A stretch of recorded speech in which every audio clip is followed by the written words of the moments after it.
How's it going, guys? I hope you're having a fantastic day. I'm headed to Monterey right now in the McLaren for an IMSA race and a McLaren meetup and some parade laps around Laguna Seca in the McLaren. And we got Christine coming along for the ride.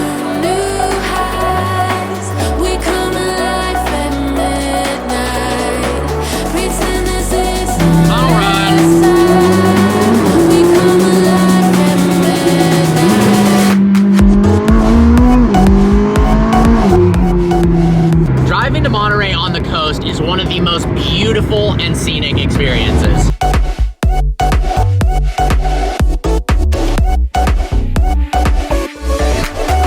One thing I haven't heard a lot of people talk about is, especially when you modify supercars, and if you're driving that modified supercar quickly, like on a rally, you actually get the worst fuel economy ever, and the range is abysmal. There's so much range talk these days because of the EVs, so on and so forth. But I probably actually get between 120 to 180 miles of range, depending upon how hard I'm actually driving. The nice part is you pull over for all of 5 minutes and fill it up with gas anywhere. Don't have to wait 45 minutes to charge, obviously. The McLaren has a really small tank to save weight. It's about 14.5 gallons, which results in you can't go super far. How cool is this? A classic truck with beer taps in the back. I love it. I'm so hungry I could eat the Alcantara. Just passed over 28,000 miles.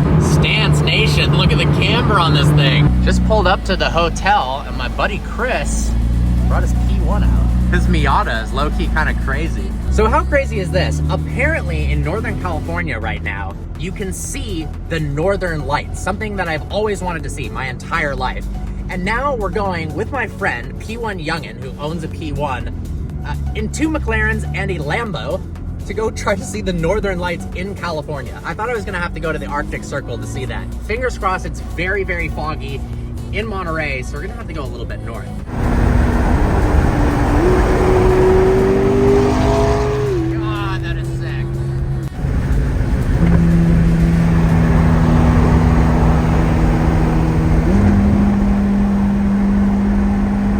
Unfortunately, we've had no luck whatsoever, but I will say, I don't think anybody has searched for the Northern Lights in 2 McLarens and a Lambo. Well, we didn't see the Northern Lights, but we do have an incredible day ahead of us. It feels so strange passing by places that have massive car shows during Car Week and that are completely deserted right now. Like, check out this Monterey Fairgrounds.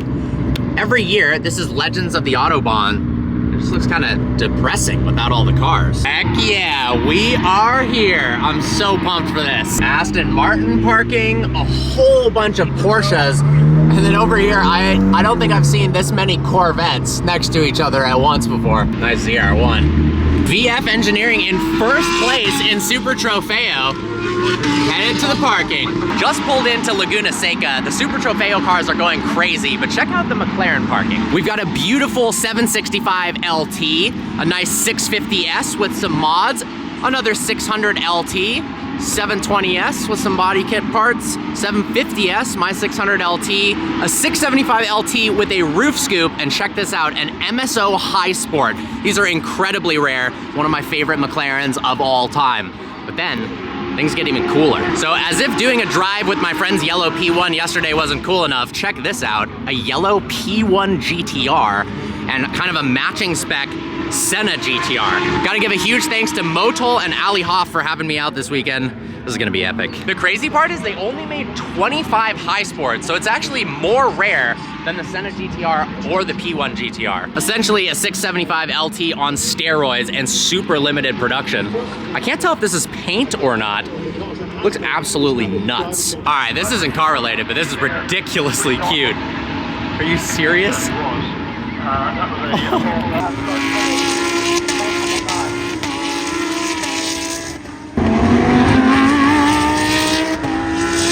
There we go, Patrick Liddy in the VF car in first place. The man himself, Ali Hoff, in the 675 with the roof scoop. Look at that, titanium ripped exhaust too.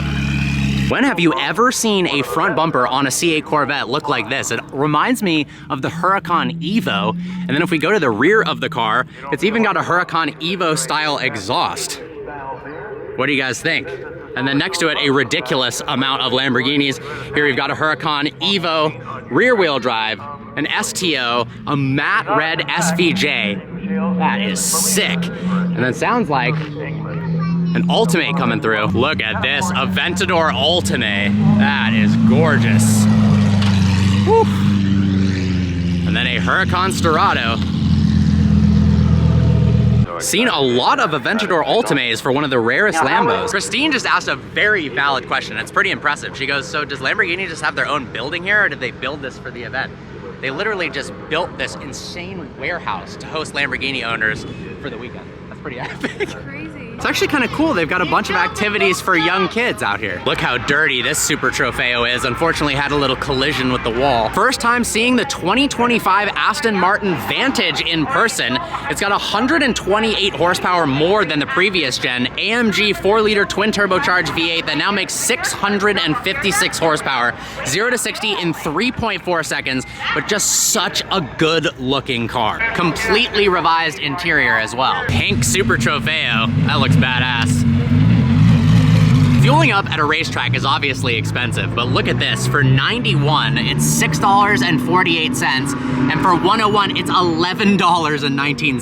Jeez, did you get a side of coffee with that milk? What kind of latte is that? Doing a pit walk right now. Pretty cool to see the different setups of the GTD cars. We got BMW here with their awesome Le Mans hypercar. Check it out, beautiful McLaren 720S GT3 race car that looks so mean. Look at that, matches Christine's pin. How crazy is this Porsche GT prototype? We first saw this at Goodwood Festival of Speed a couple years ago. I love the digital number that can change on the side. Get a load of that interior.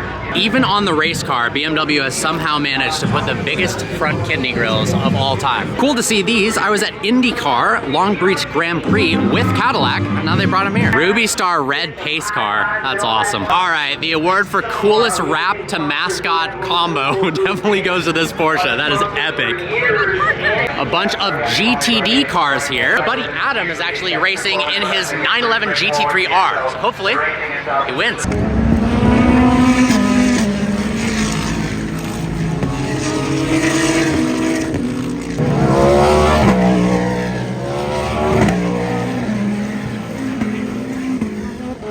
We are now walking up to the top of the corkscrew.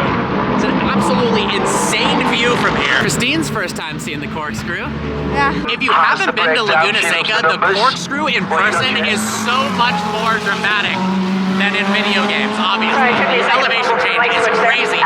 We're about to go out on the track and do some parade laps. Drive to McLaren at Laguna Seca.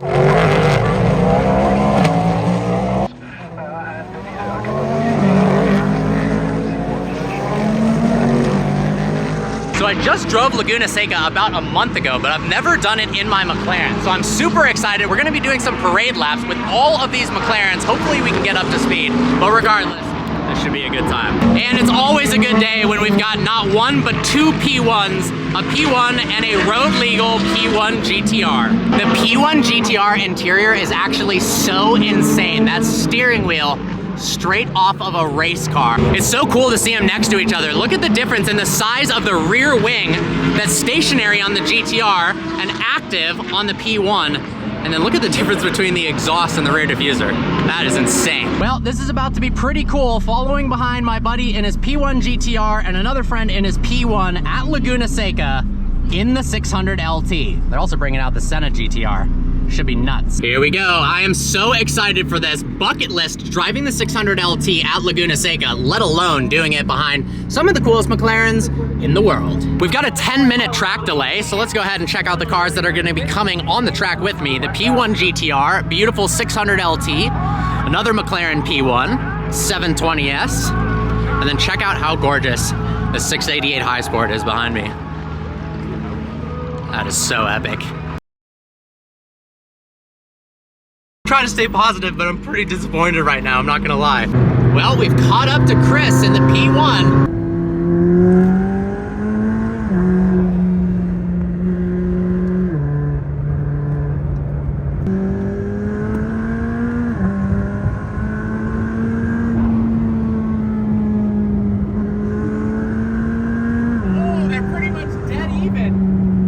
right, Chris, if you're watching this, we gotta get a clean race in. I honestly have no idea. This car's running on 91 right now, but from the kind of mismatched little races that we had, they do seem pretty similar in speed. We did a handful of passes last night as well off camera, but one of these days I do need to get a clean run against a McLaren P1, because this car has the exact amount of crank horsepower as the P1 and it weighs less. But you know, having factory instant torque with the electric motors, there's obviously that, but then at the same time my car's lighter. I don't know, I'm confused, but I do want to see it. I hope you guys enjoyed today's video. Like always, please browse the channel and subscribe. It was a little bit of a bummer that we didn't get to drive on the track, but it was an absolute blast. Special thanks to Ollie Hoff for making this possible, Motol as well. All right guys, see you next video.